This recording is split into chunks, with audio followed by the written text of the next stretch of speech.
Right. Good evening, members, everyone. Welcome to the Overview and Scrutiny Committee.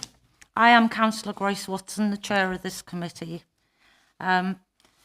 Before we start, I'd just like to say a little something, because we're all basically new on this committee, and I just think a few words from me would be quite nice.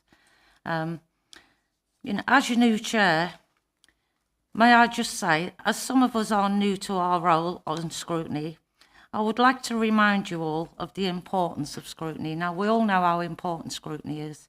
It's a very important part of the council. There's a wide range of things we can scrutinise, and we're all learning. I know we all take our work seriously, and I know that at times we may make mistakes, but we are all still learning. Don't beat yourself up if you make a mistake. If you want to ask a question, don't be frightened to ask it. Ask the question. Yeah, it doesn't matter if you think it's silly. It might be very important to the rest of us. As I say, if you're unsure about something, just ask the question. Our officers are here to support, help and advise. So if you need any advice and any help, ask the officers, or you can come to me. But working together as a committee, I know that we can go forward together as a team, and we can make scrutiny really good. Okay? So to carry on with the meeting now, before we start the meeting, we are not expecting a fire drill. So if the fire alarm goes off, please make your way out to the nearest emergency exit and gather at the front of Runnymede Hall. Please switch your mobile phones to silent. Firstly, can I ask all you councillors to introduce yourselves? From my left, around we go. Thank you. Councillor Lorraine Breddin. Councillor Susan Brooke. Good evening, Chair. Councillor David Thomas. Good evening, Chair. Councillor Lorraine Larman. Good evening, Chair. Councillor Kate Knott. Good evening, Councillor Diana Jones. Good evening, Councillor Sharon Ainsley. Good evening, Councillor Kieran Bowker. Hello, Councillor Nicola Benson. Good evening, Councillor Ben Wimbledon. Good evening, Councillor Matt Cortez. Good evening, Councillor Alan Edwards, Thundersea South. Thank you. The reason I've done that is because we're all new and I'm still learning your names. Hopefully they'll go in. Right, first item on the agenda, go to our agenda tonight, is, have we any apologies for absence, please? No, Chair. Oh, that's quite sad. Second item is to receive declarations of interest. Do we have any interest? No? The minutes, have you read the minutes of the meeting held on the 30th of July 2024? Is everybody happy? Can I sign them? Okay.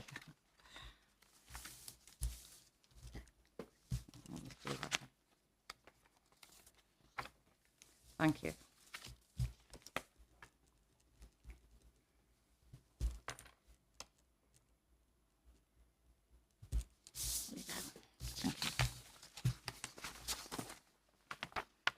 Going back. Bear with me, people. I do apologise. I've lost my agenda. Thank you. Right. Item 4, South Essex Council's update. The Chief Executive, Angela Hutchins, will provide us with a verbal update on the work of South Essex Council's Joint Committee. Thank you, Angela. Thank you, Chair. Good evening, members. Just to remind you that the Council is a member of South Essex Councils, which comprises Castle Point, Basildon, Brentwood, Rochford, Southend, Thurrock and Essex County Councils. There is a formal joint committee which comprises all of those 7 authorities. And the work of this committee, Overview and Scrutiny, has a role to scrutinise the work of South Essex councils and the decisions of that joint committee through the lens of Castle Point Borough Council. The last update which I provided to this committee was back on the 6th of March of this year, so before this current configuration of members. And the joint committee plan for the 26th of March 2024 didn't go ahead because of the local elections. Instead, a number of informal workshops were scheduled as part of the development of the economic growth plan for action for South Essex, which was facilitated and led by consultants Inner Circle and Metro Dynamics.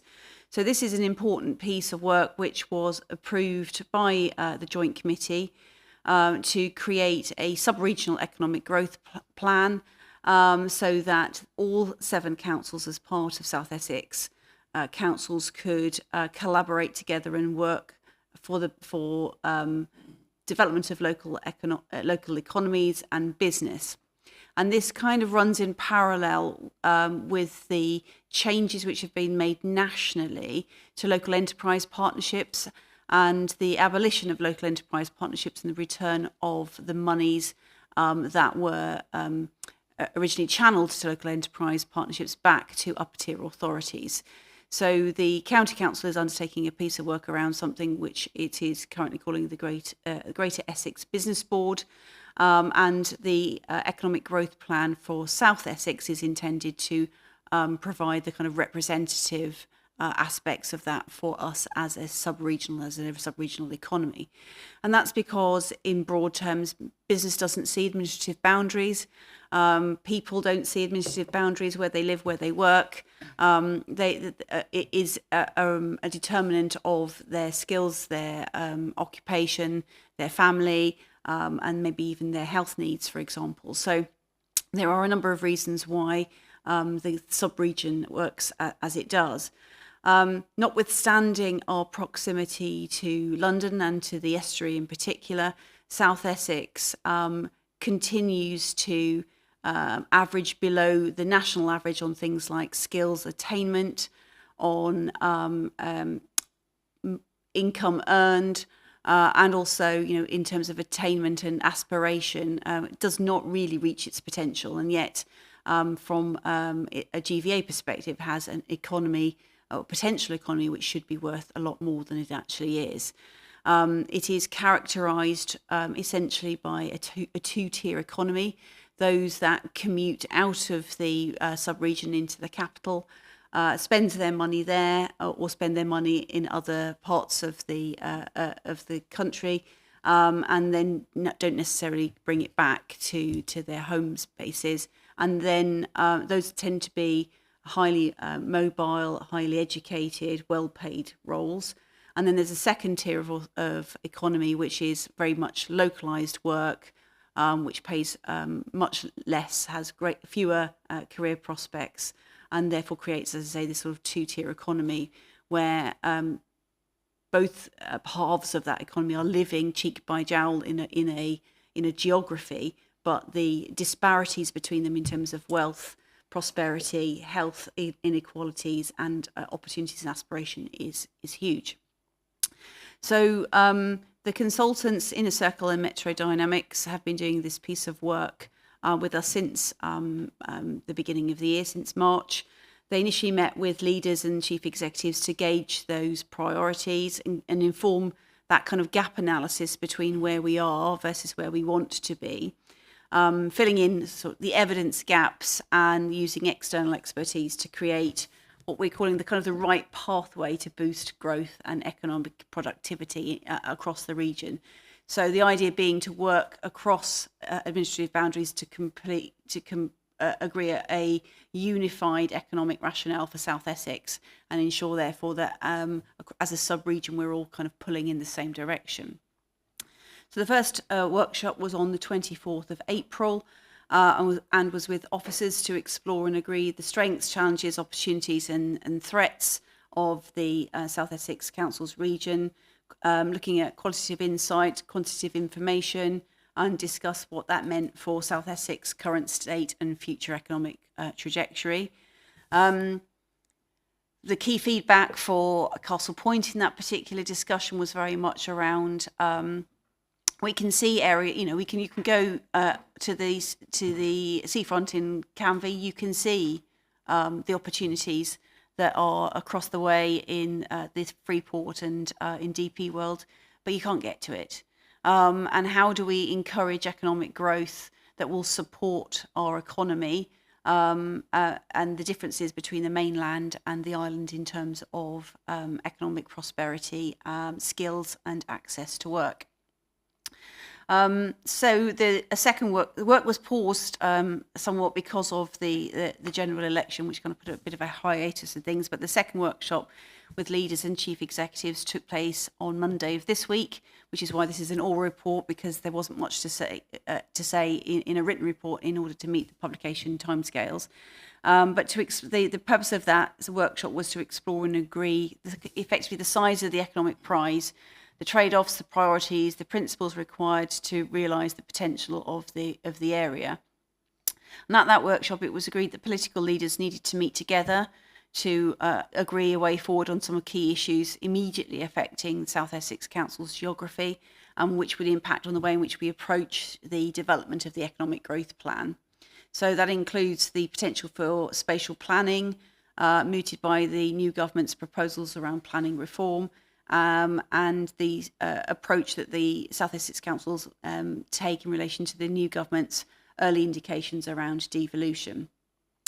And in addition, following local elections, there's been a number of changes in leadership across South Essex Councils, and so there's a need to agree a new chair and a new vice chair for the joint committee.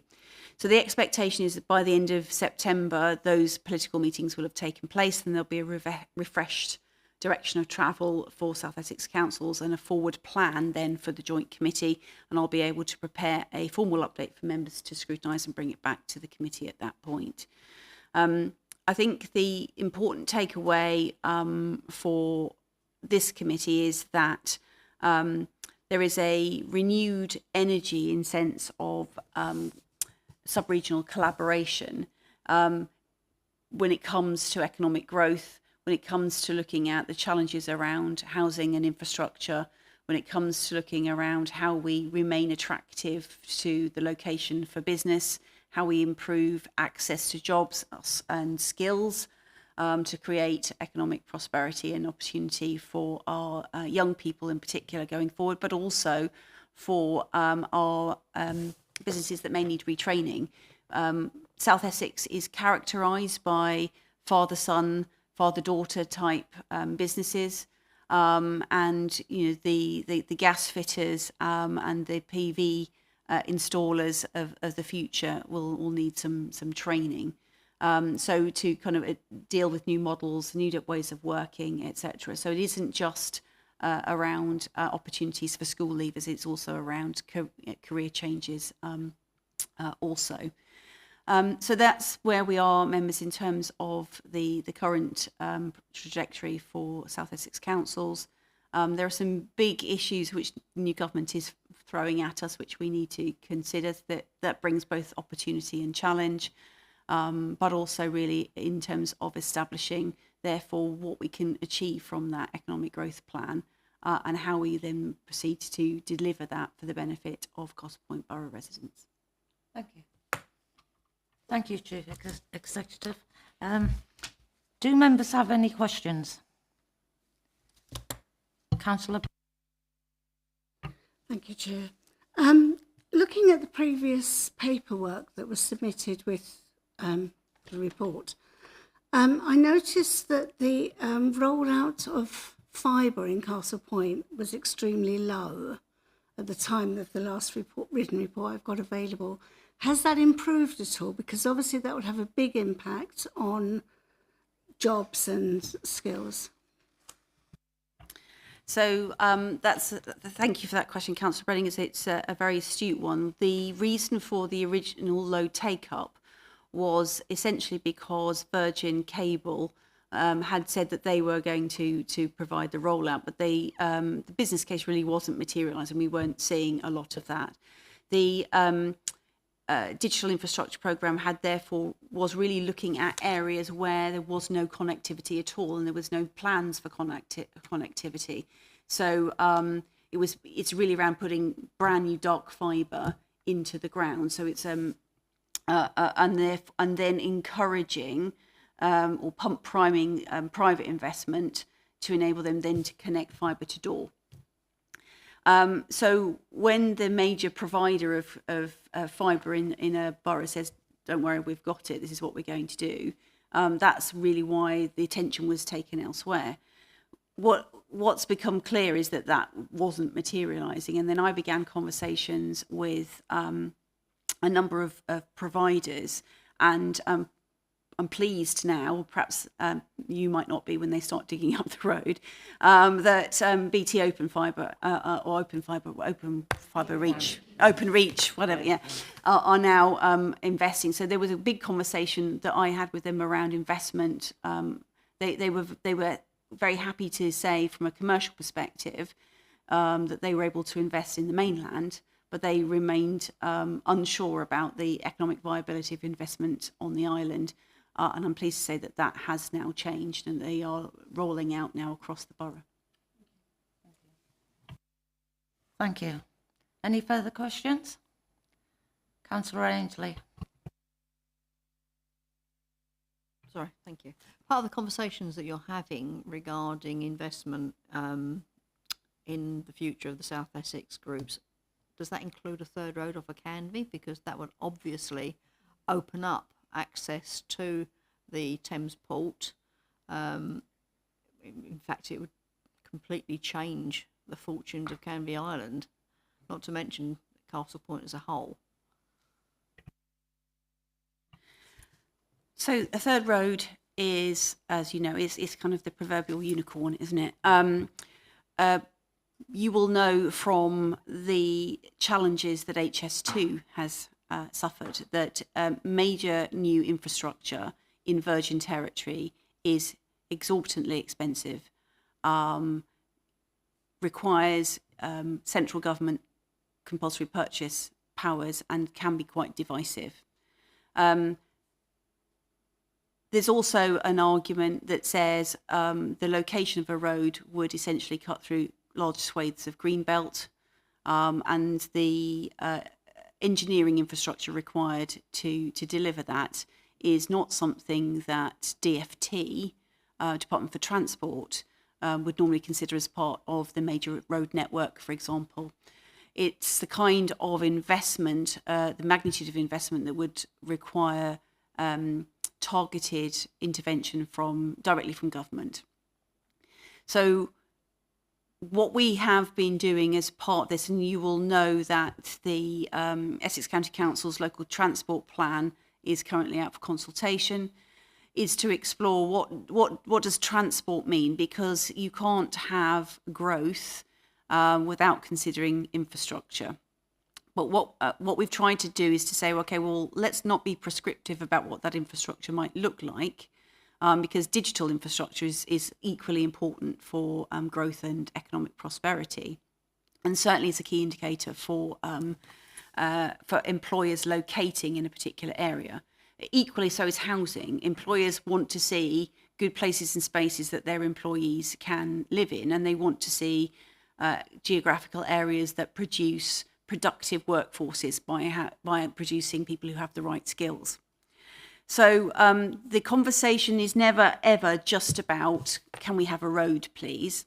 It is about, does the economy or the plans for economic growth across the sub-region require additional infrastructure? And if so, what would that infrastructure look like? So we've always talked in the context of access to work. And the Freeport, certainly with its commitment to something like 40,000 jobs, has been very clear that that is the major opportunity. And we know that Thames Estuary is the number one investment area for the UK government. So it's always been about a third access way or an access to off of the island. Now, that could mean a number of things. It could mean light railway. It could mean using the river. It could mean other kinds of public transport systems. So it doesn't necessarily mean that it's a road. And it doesn't mean that it isn't a road, but what we're trying to do is to talk about it in conceptual terms to establish the business case that the need for access is there.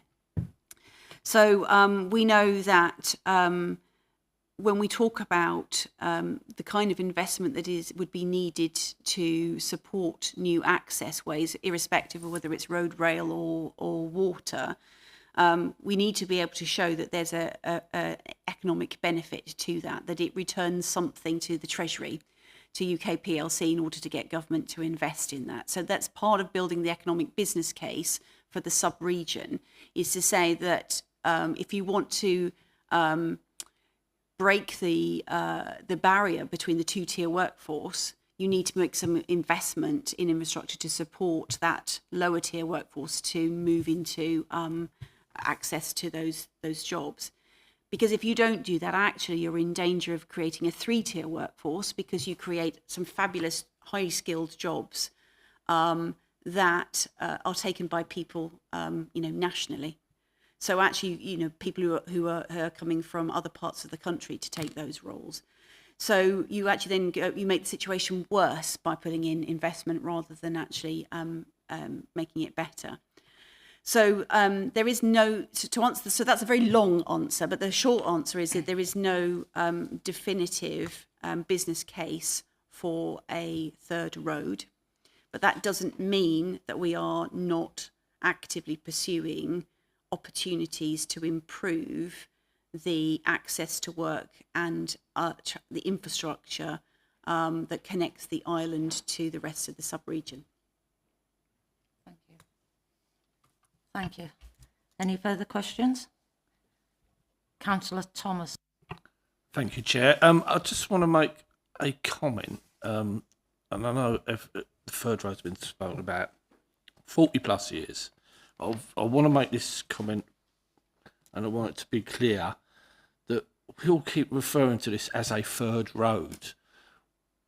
I don't think we should refer to it as a third road, because that gives the impression to central government or whoever we deal with that don't know this area, we've already got two roads off of Canvey. Technically, yes, we have got two roads off Canvey, but all roads lead to one pinch point. We need to verbally and in any written correspondence refer to it as an alternative route that's needed for the island. The third road phrase is not doing us any favours. Thank you. Thank you, and through you, Chair, just to say I would entirely agree with that.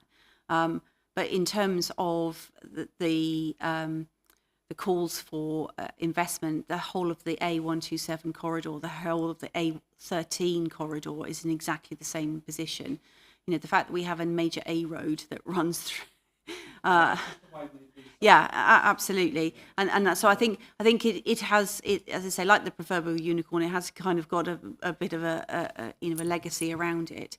But when we think about infrastructure in its wider sense, it has to be about connecting people to jobs and jobs to skills, so that we are opening up the sub-region rather than closing it down. And that's what employers are looking for and business is looking for. And we know that we've got key areas of business who are located across the sub-region. And our proximity to the capital helps us with that. We have to persuade government that investment on all of that, and it includes the rail actually, because north to south is horrific. It's non-existent. So it's a much bigger picture, I think, is the point that I'm making. But I agree with you entirely that labels aren't always helpful. Do we have any further questions? Councillor, sorry. I'm so bad with names, I do apologise. In previous feedback on the work that's being done, you mentioned there was some exploration of biodiversity net gain training. Is there any update on that? Trading, sorry, not training. Yes, as one of the projects that I have been working on as part of South Essex Councils is the South East Essex Sea Park, which is the kind of the handle that's been applied to it, but is essentially looking at the unification of the blue-green infrastructure across the sub-regions, starting from all the way from Thurrock and the Benfleet marshes all the way up to Paglesham and to Wallasey Island. So, and you will clearly know that Castle Point has its fair share of those sorts of wetlands, green grasslands and coastline. So it's a hugely important piece of work for us. I'm in conversations with the Thames Estuary Growth Board around how we kind of take that forward. They have something, if you just give me a second, I'll just pull it up. They have something, a mandate around green financing and unlocking green financing, and to move away from what they call greenwashing to projects which genuinely do deliver those core values around greenification, and BNG is just one of those, because there are also things like carbon credits, for example, that are important. So the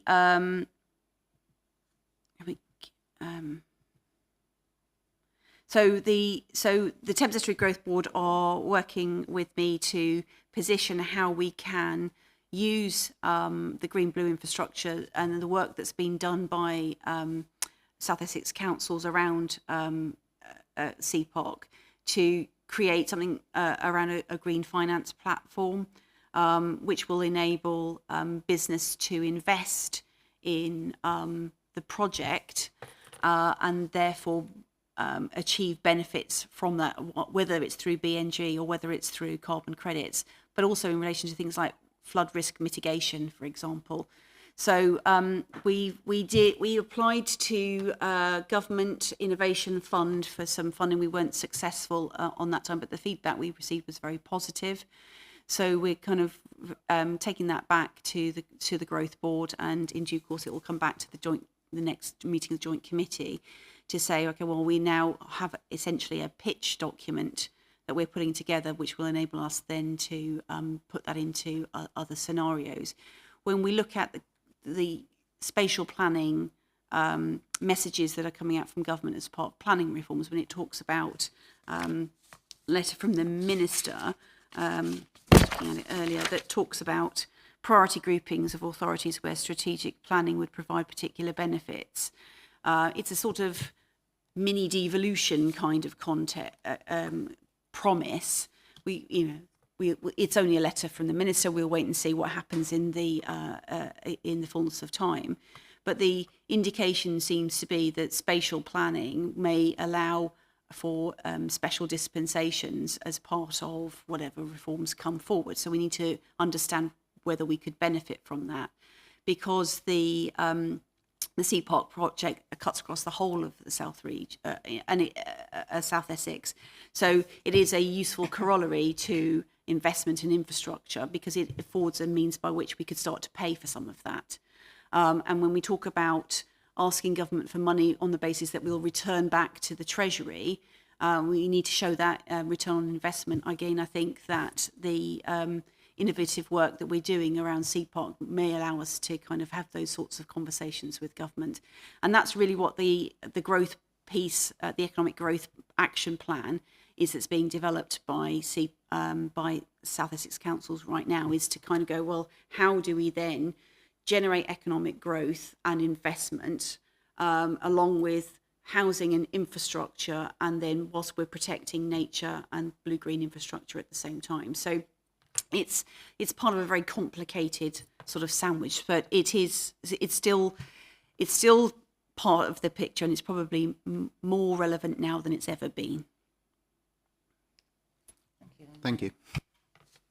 Okay. Yeah. Councillor Howlett. No? Cortez. Sorry. Thank you, Chair. To go back to the alternative exit of Canvey, would a more realistic ambition be a third lane on Canvey Way that could be used as a contraflow to change time throughout the day, so that you could allow people to get to Thurrock and the port by going down the slip road down the A13, and then in the evening to come back? Traditionally, it then goes to two ways going on to Canvey rather than off. Through you, Chair. I'm not an engineer, so I couldn't answer that question. What I can, but I think what you're saying is exactly right in terms of that there are solutions or potential solutions that we can explore. The issue for me is always how do you, where show me the money. Where is it coming from?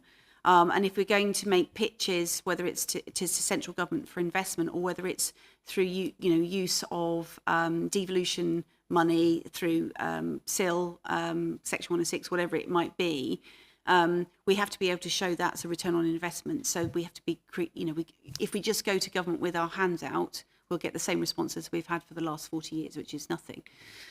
Because and we've seen that with the 127 and the A13. So we are not at the top of that particular list. So we need to think around the problem rather than necessarily ascribe to a particular solution.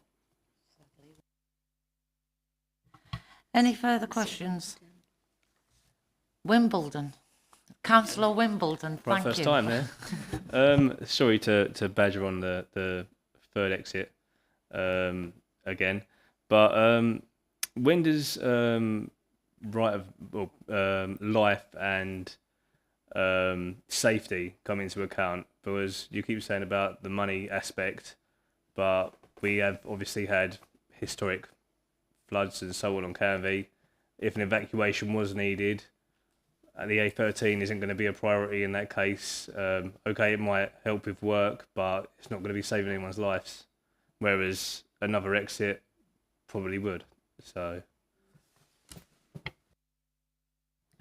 in terms of threat to life, the emergency planning protocols are in place. Those are, in terms of planning, are held by the lead local flood authority, which is the county council. In terms of threat to life in relation to the two coma sites, it's held by central government. In practice, in an emergency situation, the worst thing anybody could do would be to get in a car. So the evacuation procedures would never involve the mass exodus of people from the island. So that's just simply not part of the plan.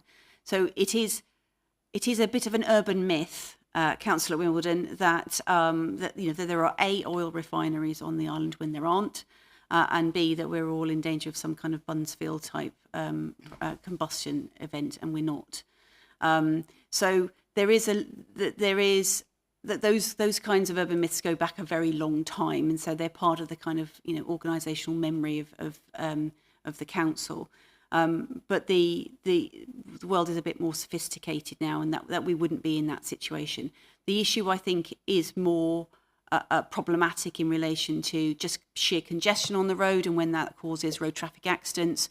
And the Police, Fire and Crime Commissioner, for example, has said that road traffic accidents are the number one cause of deaths in the county, far more so than any more kind of knife crime or drug crime or anything like that. So it's a real priority for the PFCC this year.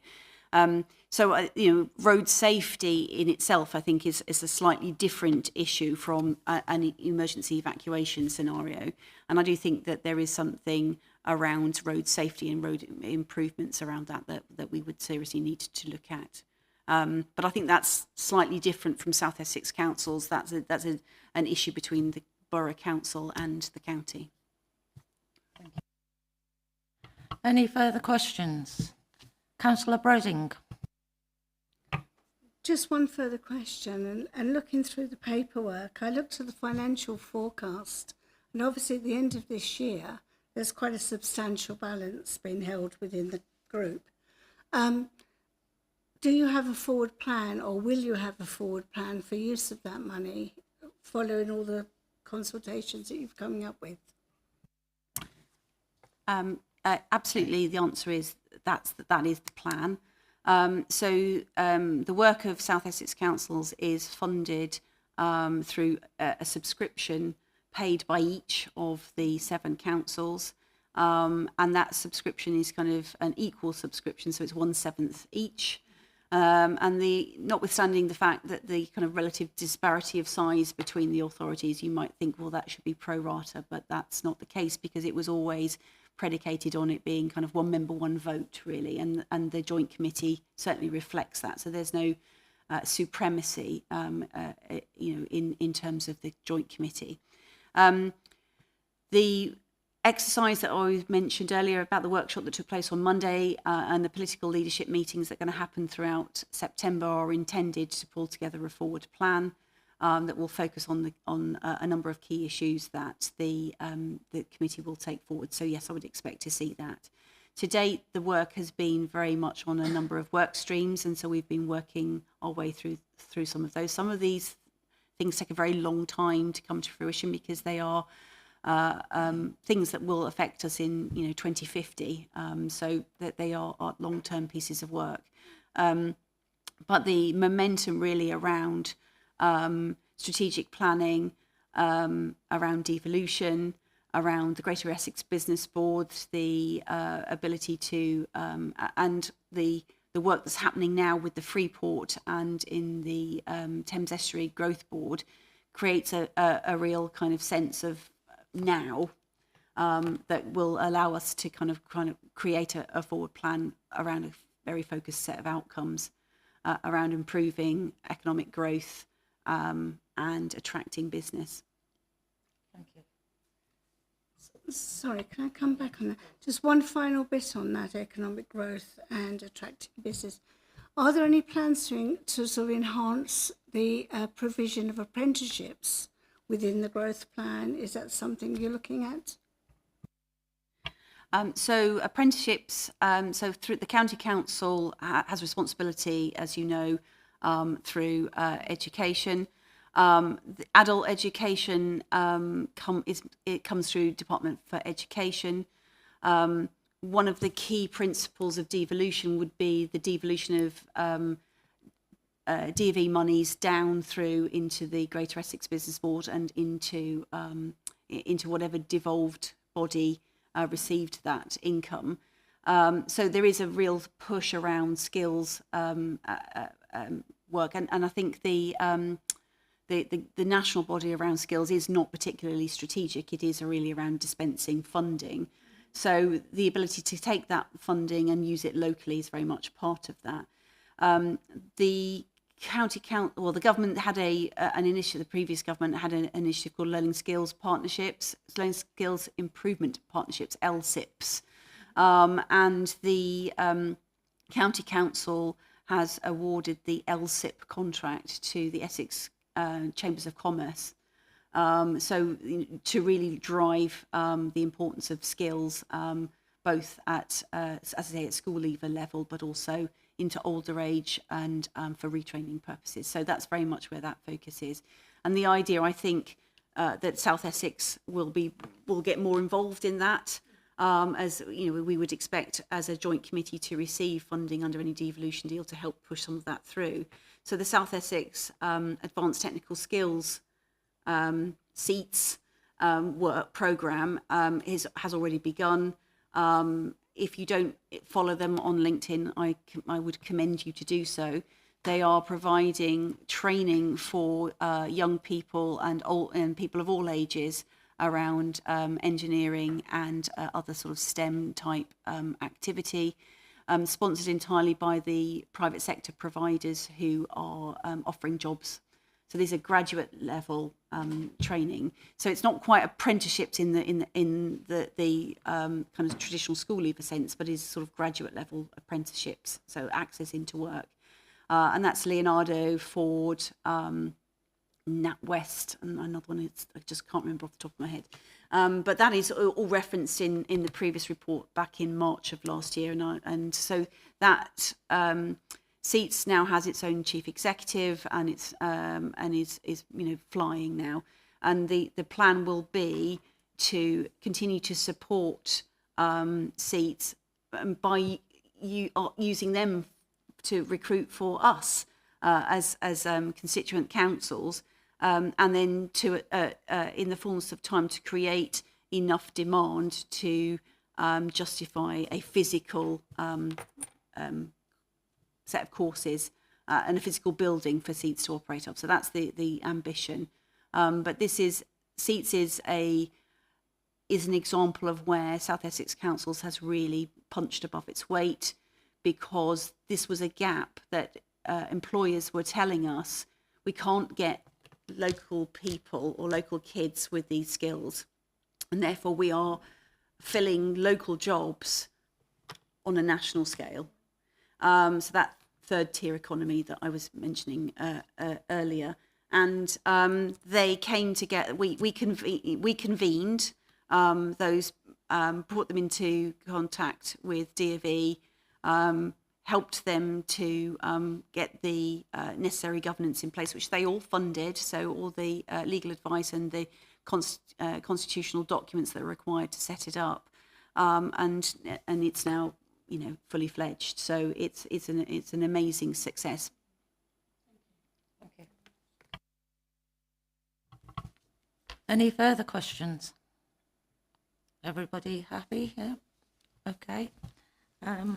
Right. Thank you, members and Chief Executive.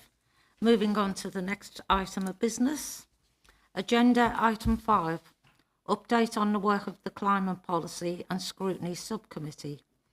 A meeting of the Climate Policy and Scrutiny Subcommittee has been scheduled for the 17th of September, so we look forward to an update at our meeting next month. Agenda item 6, our work plan.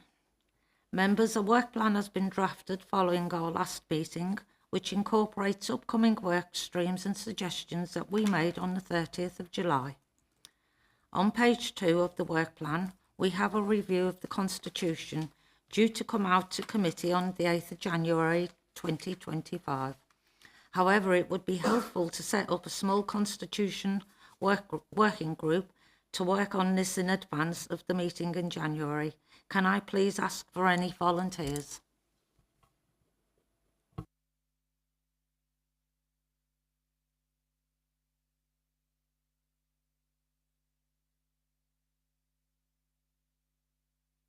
Thank you, councillors. Yeah. Yeah, that's fine. Yeah. Thank you. Are there any questions on the work plan, members, or any further suggestions? Councillor Ainsley. Yes, it's a suggestion to call somebody in. I noticed that Essex County Council have signed a new contract for waste disposal with a company called Indova. It's going to be it's the entire Essex area, I believe, are going to be taking their black sacks to Bradwell. However, I've been reading on the site and I can't actually see what it is they're going to be doing. They keep mentioning recycling. So I would very much like to invite them in to give us a briefing on how they're going to be dealing with the waste. Thank you, Councillor Ainsley. Can I pass that to you? Please. So certainly in the first instance, Councillor Ainsley, I can get the relevant Assistant Director to tell you who these people are and what it is that they do. If following that, we still think that it would be useful for them to come in, then we, of course, can extend the invitation. Thank you. Right.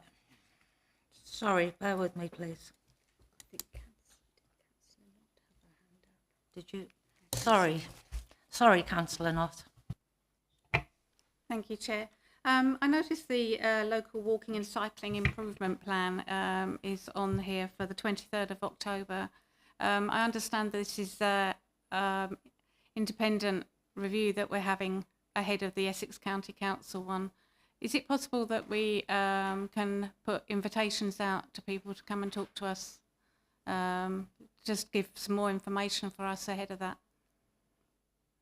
I don't personally see a problem with that. Can I bring you, Angela or Sonia, in to answer that question? Well, I think, so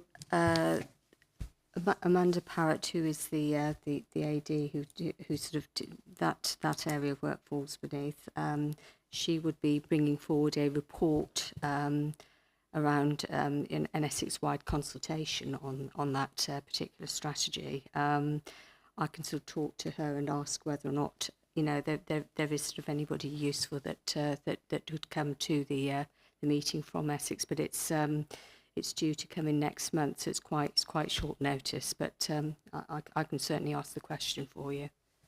Thank you. Thank you. Can I? Madam Chairman. Sorry, bear with me. Councillor Edwards. Can I just follow up on that? And I see we've got sort of parking separately. Is there a way that we can make sure that sort of reviewing cycling is linked with reviewing cycling parking? Because having disjointed policies on this is clearly not going to help us at all. Do that, Sonia? Yeah. Yeah, that's not a problem. Thank you. Right. Any further? Councillor Brooks. I know your name. I've noticed on the 5th of February, we're hoping to have the Anglian Water and Environment Agency come in. Can I also ask them regarding the Canvey Lake, questions regarding the lake at this point? Thank you, Andy. So my advice to you is not, because the proper stakeholder group for that sits within the purview of the town council and not within the purview of the borough council. It's really important that we don't blur the lines, because that undermines the autonomy of the town council. Any further questions? Suggestions? No? Thank you.